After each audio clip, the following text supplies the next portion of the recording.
नमस्कार, मैं छत्तीसगढ़ अखबार के YouTube चैनल इंडिया आजकल के स्टूडियो से सुनील कुमार। एक नए किस्म का जुर्म चल रहा है। आपको भी लगेगा कि मैं जुर्म की बातें कुछ ज़्यादा करता हूं, लेकिन जुर्म का खतरा हमारे आपके सबके ऊपर बहुत बड़ा है। एक नए किस्म का जुर्म चल रहा है जिसमें कल मेरे शहर में 5 लोगों की गिरफ्तारियां हुई है। मैं बहुत शहर और इलाके की बात करना नहीं चाहता, क्योंकि ये पूरे हिंदुस्तान में चल रहा है, हर जगह चल रहा है। हुआ ये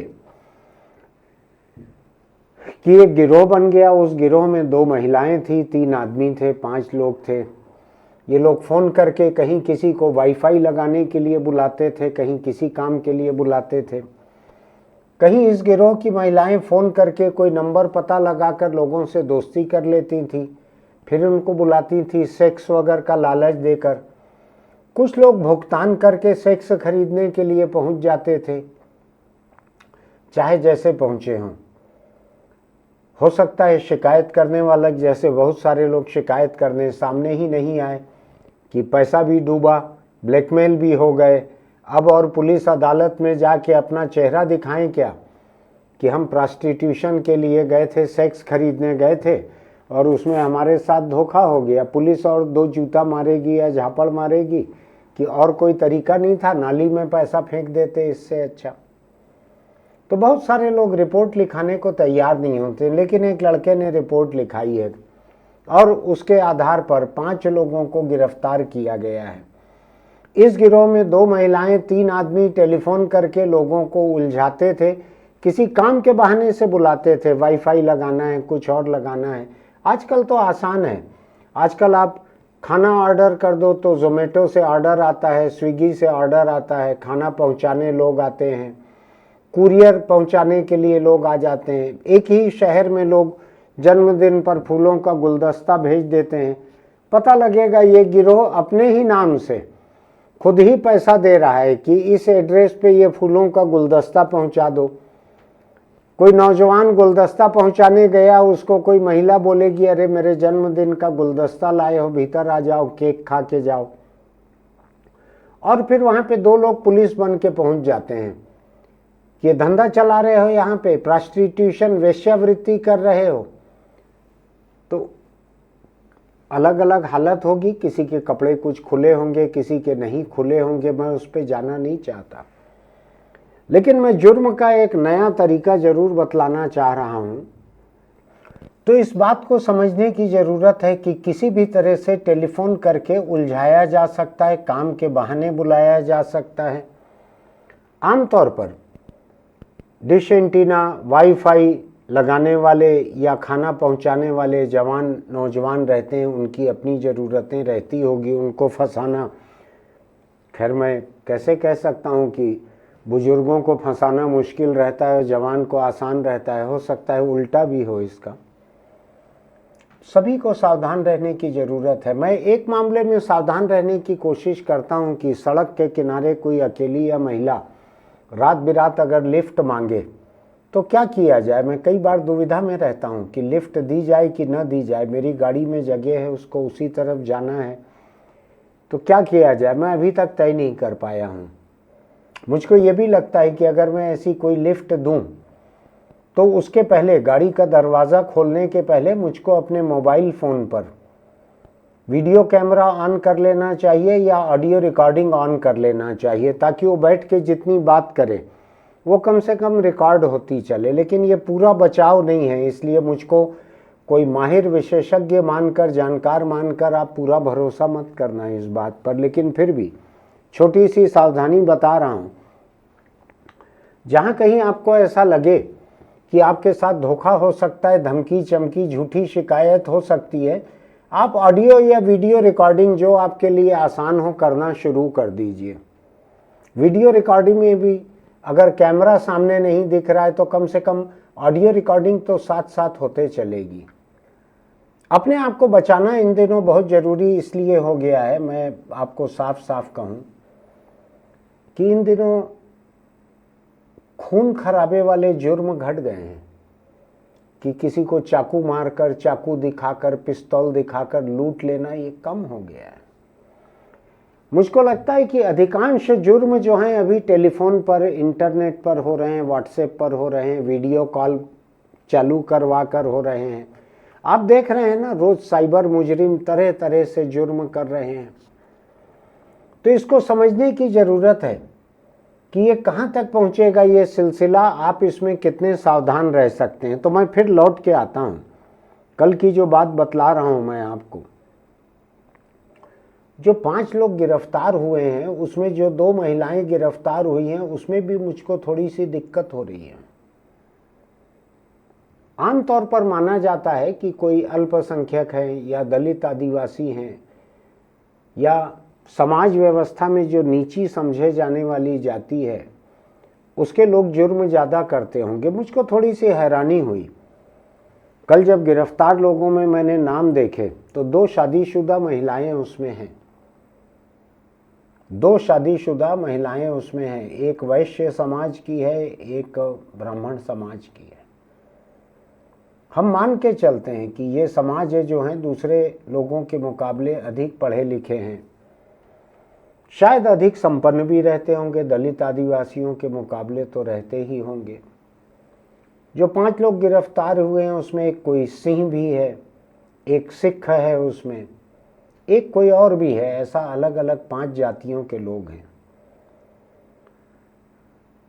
अगर आपके मन में ऐसा कोई जाति पूर्वाग्रह हो, जैसा कि मेरे मन में भी हो सकता है, तो आपको लग सकता है कि ऊंची समझी जाने वाली जाति की महिला अगर टेलीफोन पर बात कर रही है और उसका नंबर भी आपको दिख रहा होगा, हो सकता है ट्रू कॉलर पर, तो हो सकता है आपको बात पर ज़्यादा भरोसा हो जाए। कुल मिलाकर यह है कि सेक्सटॉर्शन का जो ये रैकेट चला हुआ है, जिसमें लोगों को तरह तरह से फंसाया जाता है। बहुत सारे लोग तो वीडियो कॉल वगैरह में फंसा लेते हैं। उधर से लड़की फ़ोन करती है, क्या कर रहे हो। मैंने यहाँ पहले भी कहा है, मेरे पास भी ऐसी कॉल 2-4 बार आई। फिर व्हाट्सएप पे मैंने रिपोर्ट किया उनको, तो व्हाट्सएप कहता है कि हम पिछली 5 कॉल के डिटेल्स, मैसेज के डिटेल्स ले लेंगे आपके। तो मंजूरी देनी पड़ती है। मैं हर बार मंजूरी दे देता हूँ। मेरे ऐसे कोई उनसे बातचीत या कॉल के ऐसे डिटेल्स नहीं रहते जो व्हाट्सएप ले ले तो मुझको तकलीफ होगी। लेकिन अगर आपने खुद ही अगर मान लीजिए कोई अश्लील बातचीत उनसे चालू कर दी है तो आप व्हाट्सएप को शिकायत भी नहीं कर सकते।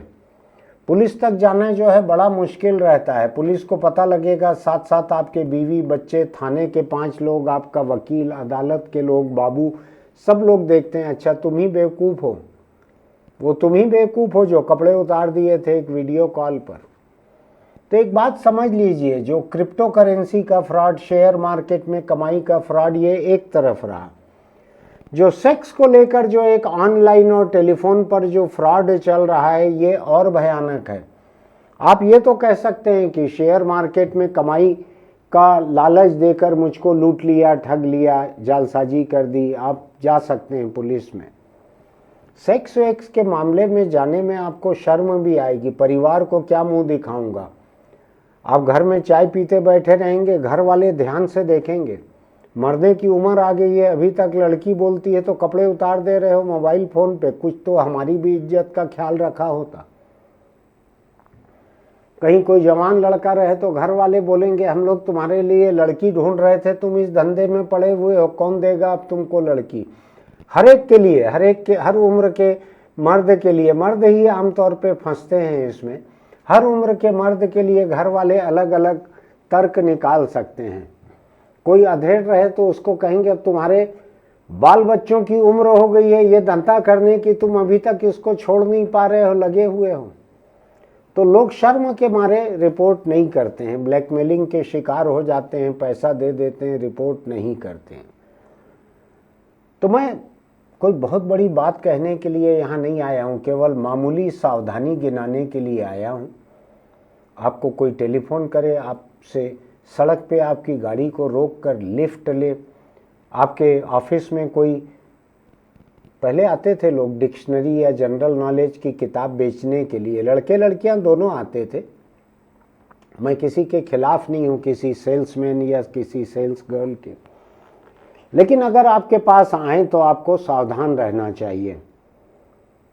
अगर कोई अनजान लड़की या महिला आपके पास आए तो आपको अपने चेंबर का दरवाज़ा भी खुलवा देना चाहिए। मैंने रायपुर में कलेक्टर के चेंबर में एक सावधान व्यक्ति को देखा है, जिनके चेंबर के बाहर सिपाही वहाँ तैनात रहते हैं। कलेक्टर के कई लोग गुस्से में आते हैं, हमला कर दें, तो सिपाही तैनात रहते हैं।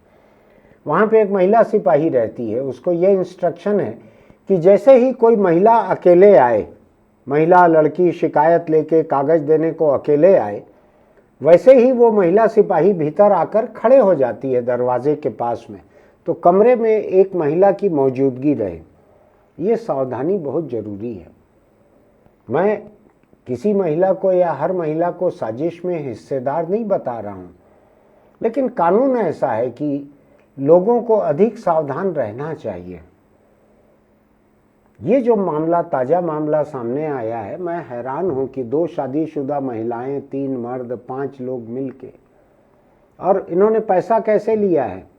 जो वाईफाई लगाने पहुंचा लड़का, वाईफाई लगाने वाला, चाहे वो सेक्स खरीदने पहुंचा हो, शर्ट उतारा उसने, उतने में पहुंच गए, वीडियो रिकॉर्डिंग करने लगे, फोटो लेने लगे, पुलिस बताने लगे, अपने आप को कहने लगे कि प्रॉस्टिट्यूशन का रैकेट चला रहे हो, पैसा निकालो, क्या है तुम्हारे जेब में, कितना पैसा है? उसके पास शायद 1,000 रुपया था, कुछ था। उसकी माँ से टेलीफोन पे, फ़ोन पे पैसा बुलवाए और अपना QR कोड दिखाकर ब्लैकमेलरों ने वो पैसा ट्रांसफ़र करवाया। कहीं चाकू नहीं आया, पिस्तौल नहीं आया, कहीं खून नहीं निकला, पैसा निकल गया। जितना पैसा उनके पास था, छोटा सा काम करने वाले के पास कितना पैसा होगा? तो बहुत सावधान रहिए।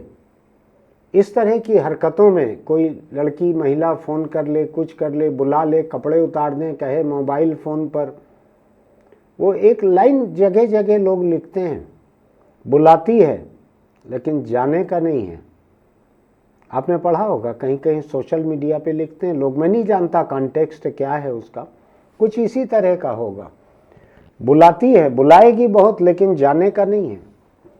आप जान लीजिएगा, दुनिया में कोई भी आकर्षक चीज़ जो है वो बहुत आसान, मुफ्त की, बिना खतरे की नहीं होती है।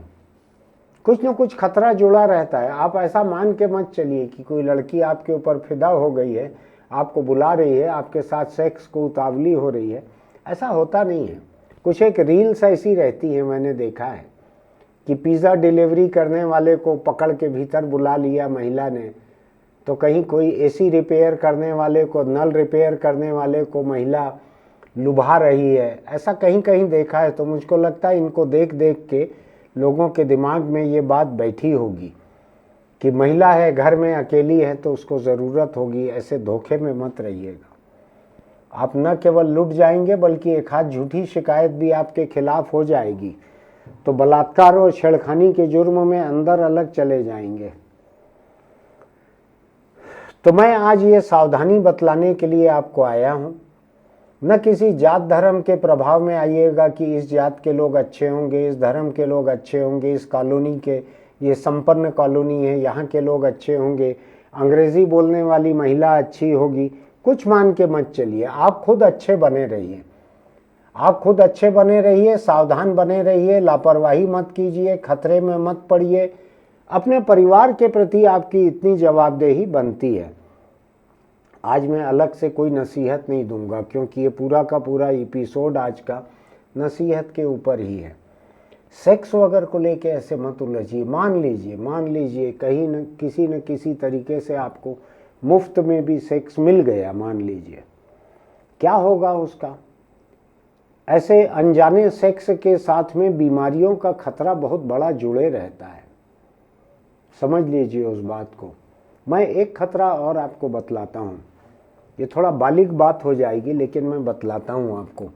बीमारी से बचने के लिए कई लोग कॉन्डोम का इस्तेमाल करते हैं, और उसको क्या करते हैं, उसको लेके घर थोड़ी जाते हैं, उसको वहीं कहीं फेंक देते हैं। मान लीजिए जो ब्लैकमेलर गिरोह है, तरह तरह से ब्लैकमेल कर रहा है, मान लीजिए आपके छोड़े गए कंडोम से ही वो किसी को गर्भवती कर ले, DNA टेस्ट में आपका ही बच्चा गिनाएगा, या फिर वो मासूम फिल्म की तरह बच्चा पहुंचेगा किसी दिन आपके घर घंटी बजा के कि मेरे पिताजी यहाँ रहते हैं। बहुत सारे खतरे हैं, इस धंधे में मत पड़िए। अपने आसपास के जान पहचान के परखे लोगों से ही संबंध रखिए।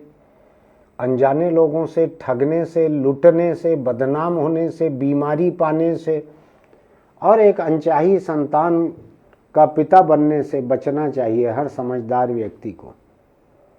आपको मेरी बात अगर अच्छी लगी हो तो इसको कम से कम कुछ बालिग लोगों को भेज दीजिएगा अपने आसपास। बहुत बच्चों के काम की नहीं है ये, लेकिन हाँ, जो किशोरावस्था के जो लोग हैं, 15-16 साल के लड़के, पूरी दुनिया में ऐसे लड़के इस उम्र के बहुत बुरी तरह फंस रहे हैं सेक्सटॉर्शन के रैकेट में। और हजारों बच्चे जो हैं यूरोप में, अमेरिका में खुदकुशी कर चुके हैं अभी तक। तो आपको लगता है 13, 14, 15 साल के बच्चे जो हैं उनको आप बतला सकते हैं, क्योंकि उनको तो स्कूल में, कॉलेज में, सेक्स एजुकेशन में कॉन्डोम शब्द उनको मालूम है, वैसे भी मालूम है, लेकिन पढ़ाया भी जा सकता है। तो आप उनको भी सावधान कीजिए, अपने आसपास के लोगों को। हो सकता है आप बच जाएं, आपके टीनेजर बच्चे जो हैं, जवान बच्चे, वो फंस जाएं, इसलिए सबको बतला दीजिए ये। आपको ये मेरी बात अगर अच्छी लगी होगी तो आप हमारे YouTube चैनल इंडिया आजकल को सब्सक्राइब कीजिएगा, नोटिफिकेशन की बटन दबाइएगा, लाइक कीजिएगा, कमेंट कीजिएगा। मैंने ये सेक्स की गुदगुदी के लिए नहीं बनाया है, मैंने आज हमारे आपके सबके ऊपर जो एक बिल्कुल असली खतरा मंडरा रहा है उससे आपको सावधान करने और बचाने की कोशिश के लिए मैंने आज का ये एपिसोड बनाया है। देखते रहिएगा हमको, हम कुछ गंभीर बातों को लेकर आपके सामने आते हैं बजाय राजनीतिक मुर्गा लड़ाई के। फिर मिलेंगे।